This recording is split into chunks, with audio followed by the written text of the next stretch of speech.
Hi, so today I'll be discussing an approach to peripheral edema, and this is specifically an approach to persistent peripheral edema. We'll be discussing symptom analysis. So, before we get into what causes persistent peripheral edema, we need to understand what physiological parameters prevent persistent peripheral edema. So, it is actually given, can be easily understood using the equation that summarizes the forces that act to both cause fluid to move out of and move back into capillaries within tissues. So let's see what happens. So this is a representative capillary. So as you can see, these are the capillary walls, okay, lined by endothelium. So any capillary has an arterial end and a venous end, and some amount of fluid moves out of the arterial end of the capillary and moves back into the venous end of the capillary. So a net amount of fluid moves out and moves back in. So usually there is no fluid that remains within the interstitial tissue around the capillary. Now, why does that happen? So this movement of fluid can be is obviously a flow rate, and that can be conceptualized using this equation. So that is the permeability constant of the capillary. That is just a constant parameter that we use to make this equation linear. Okay, it is reflects the permeability of the capillary to flow per unit difference in the pressure across the wall of the capillary. Okay, so it depends on the pore size of the walls, it depends on the thickness of the walls. Okay, it depends on how much surface area is there for that. Okay, however, that usually in patients with persistent peripheral edema, that is a constant. So we are not going to be discussing further regarding the permeability constant. We'll be talking about this in cases of transient tissue edema, that is basically angioedema, later. Okay, so the first thing that we need to understand is the hydrostatic pressure within the capillary itself. So that is this pressure. Okay, so this pressure, the hydrostatic pressure pushes fluid out of the capillary, as you can see with the direction of the arrows. This hydrostatic pressure is counteracted by the hydrostatic pressure within the extracellular space, that is the extracapillary matrix, or the extracellular matrix. So this we call the interstitium. So this pressure is therefore the term the hydrostatic pressure within the interstitium. So this is relatively constant throughout the body. Okay, except for a change based on gravity.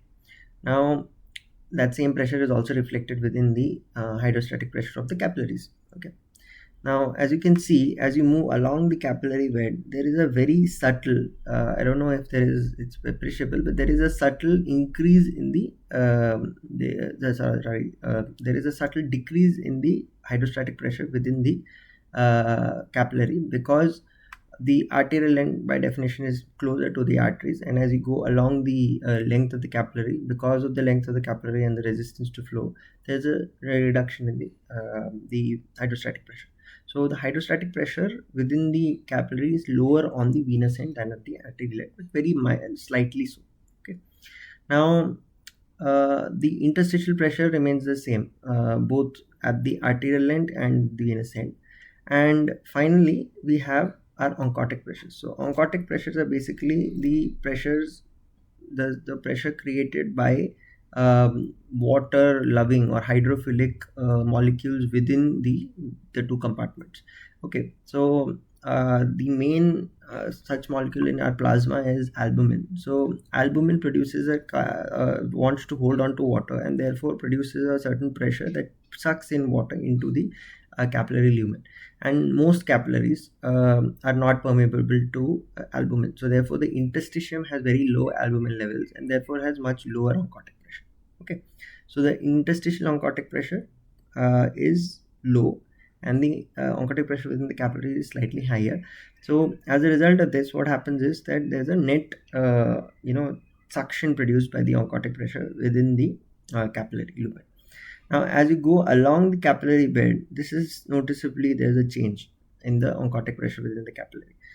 This is because fluid is moving out of the capillary at the arterial end, and because of that there is a concentration of metabolites within the capillary lumen, and that increases the oncotic pressure within the capillaries. Okay, so this is the primary factor that causes increased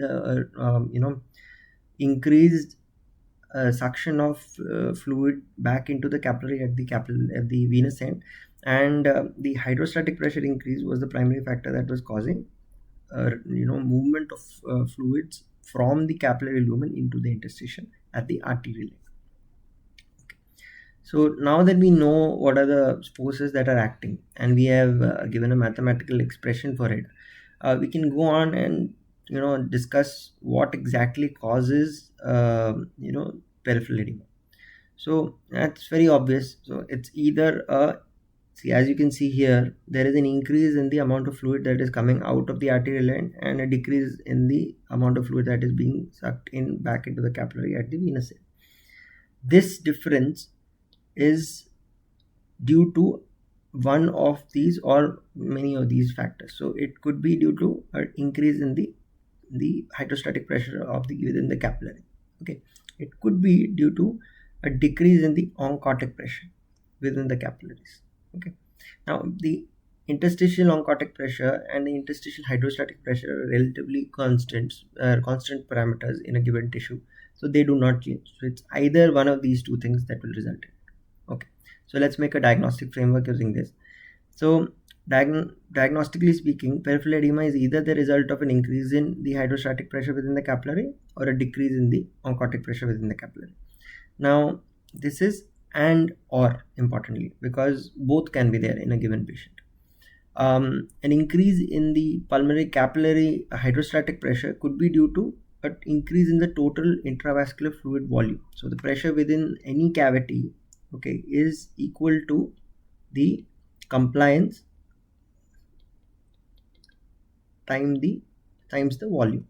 Okay, and compliance, as we know, is actually just the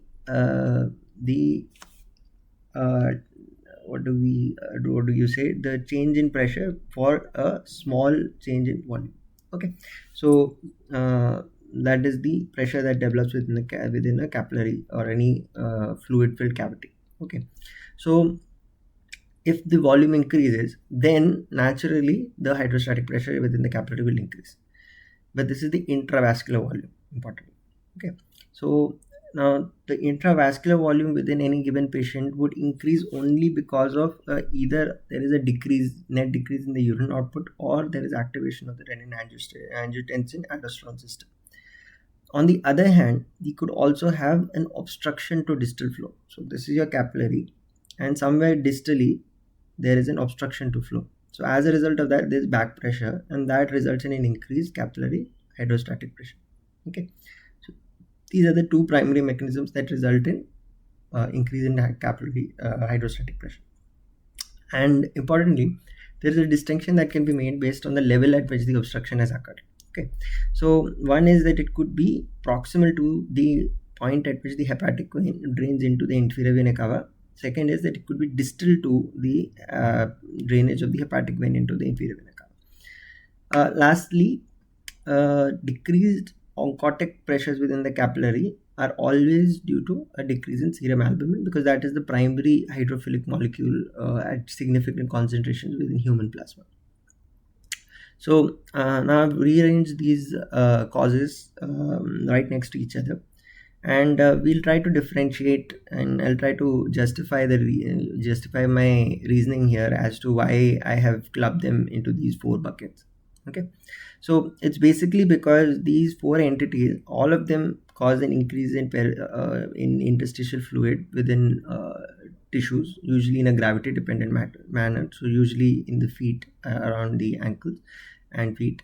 So however, they differ in their propensity to cause ascites and their propensity to cause loss of fluid into third space. So third space would be the pleural space, the pericardial space, the peritoneal cavity. Okay, so let's see what happens. So when you have a decrease in urine output and or an increase in RAS activation, usually third space volume loss is not significant. Okay, so this is primarily because, like I said, the increase in hydrostatic pressure that this causes primarily increases the release of, or the amount of fluid that is leaking out from the arterial end, and this is compensated by fluid removal from where the venous end. So these fluid filled cavities, per se, potential spaces, they tend to actually have a negative pressure in them. Okay, and that tends to counteract this. Okay.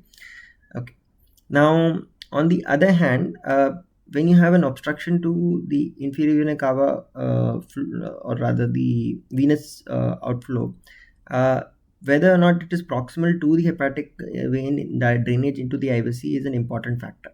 So, if it is proximal, as in this is your hepatic vein, this is your IVC, this is your IVC, okay, and this is your hepatic vein.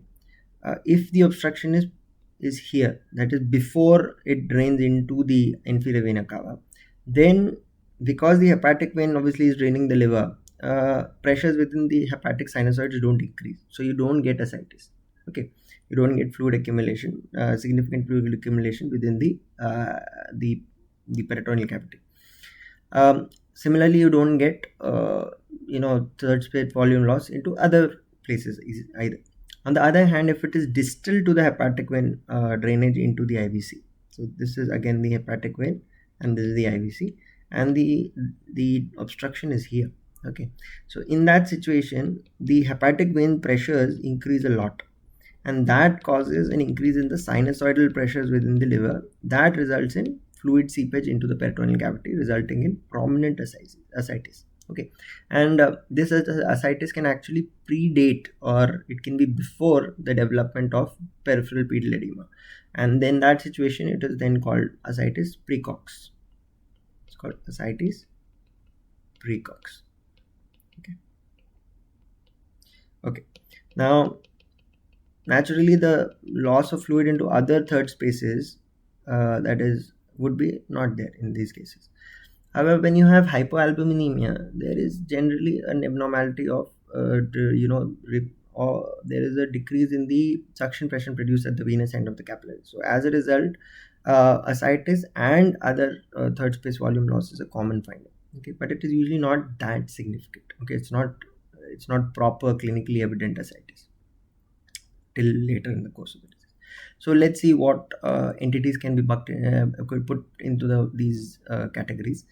So decreased urine output or RAS activation would happen either due to decreased urine output, which would obviously be either oliguric, we'll discuss this in detail later, something called acute kidney injury, or oliguric chronic kidney disease. Okay. Second is RAS activation. So RAS activation can happen with cirrhosis, it can happen with congestive heart failure. Now, importantly, cirrhosis also may affect the synthetic capacity of the liver, so may result in hypoalbuminemia, and is also something that results in concomitant decrease in oncotic pressures. Therefore, so it's a combination of the two, and often, therefore, the pattern of ascites tends to be quite significant later in course of the disease, and this will come into when we discuss the hemodynamics and pathophysiology of cirrhosis. Now, like I discussed, this is the IVC. Okay, this is the liver, this is the hepatic vein. I've just made one, there are actually three major hepatic veins. Okay, and the IVC is draining into the right atrium, and then that drains into the right ventricle. This is the RVOT. Okay, so now you could have an external compression of the IVC, and that obviously could happen at any level throughout the inferior vena cava. You could have an IVC thrombosis that is at a point that is proximal to the hepatic vein drainage into the IVC. Okay, so that would cause pedal edema, not cause significant ascites. On the other hand, you could have an obstruction either to the hepatic vein or to the IVC at a point after the insertion of the hepatic vein into the IVC. Okay, so that is actually given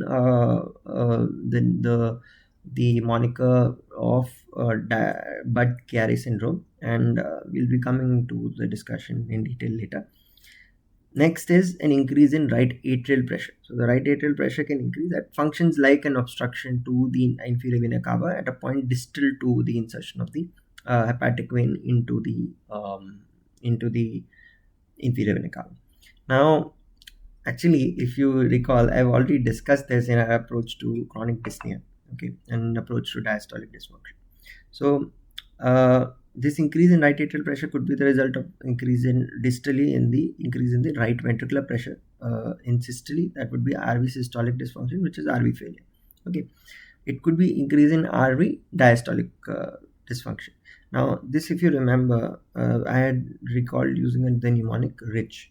Okay, so what did that stand for? That stood for an RV cardiomyopathy. I stood for infarction, that is RVMI. C stood for constrictive pericarditis, and H stood for RV hypertrophy. So I would strongly encourage you to go back to that video, that is an approach to diastolic dysfunction, and try to understand how to differentiate these. I will not be covering these topics in this video.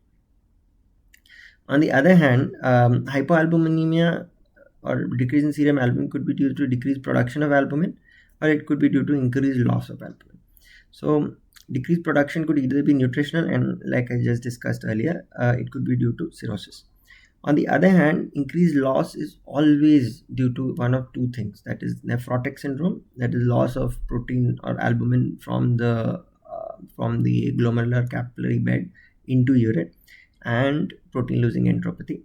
Now, additionally, in patients who have a lot of burns or have loss of skin function, okay, so skin failure also can result in hypoalbuminemia, but that is a very specific scenario, and in that situation, often peripheral edema is difficult to appreciate. Okay, so it is a cause, but I have not listed it here for the reasons that this is a video meant for internal medicine residents and for people who are doing a fellowship in a subspecialty of internal medicine.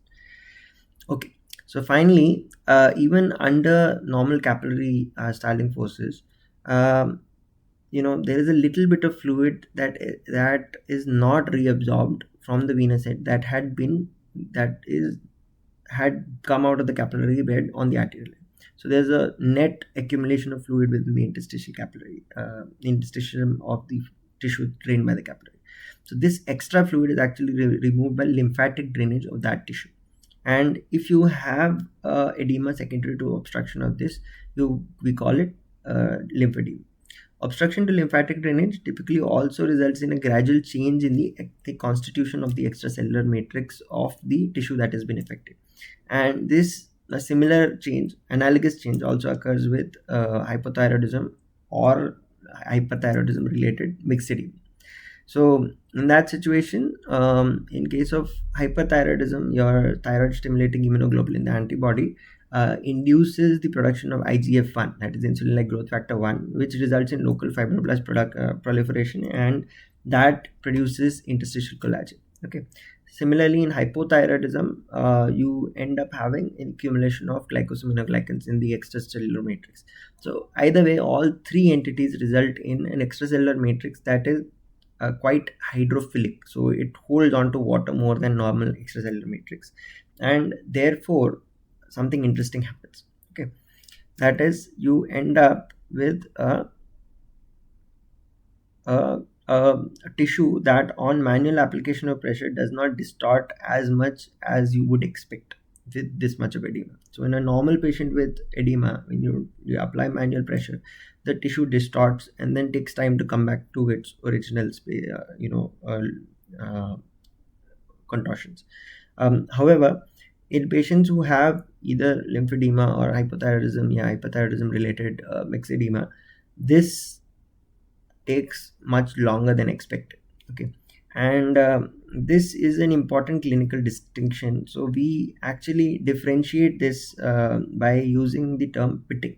Okay, now this term is actually a semantic qualifier, as in it is a word that has got another word in the English language that has a completely opposite meaning. So pitting and non-pitting, actually it is not strictly a semantic qualifier. By adding the word non-pitting, we make it one. Okay, so now when we say non-pitting, therefore we are implying that it is likely lymphedema or hypothyroidism or hyperthyroidism related extracellular matrix changes, which we term mixed edema. And when we say pitting, we are implying that it is not these three entities, and it is the that we need to apply the diagnostic framework that I have just discussed in our previous slides. So that brings us to the end of our discussion on peripheral edema, and in subsequent videos in this series I will be getting into the weeds of all of these topics, except for increase in right atrial pressure, because that I've already discussed in an approach to diastolic dysfunction. So thank you for watching, and I'll see you next time.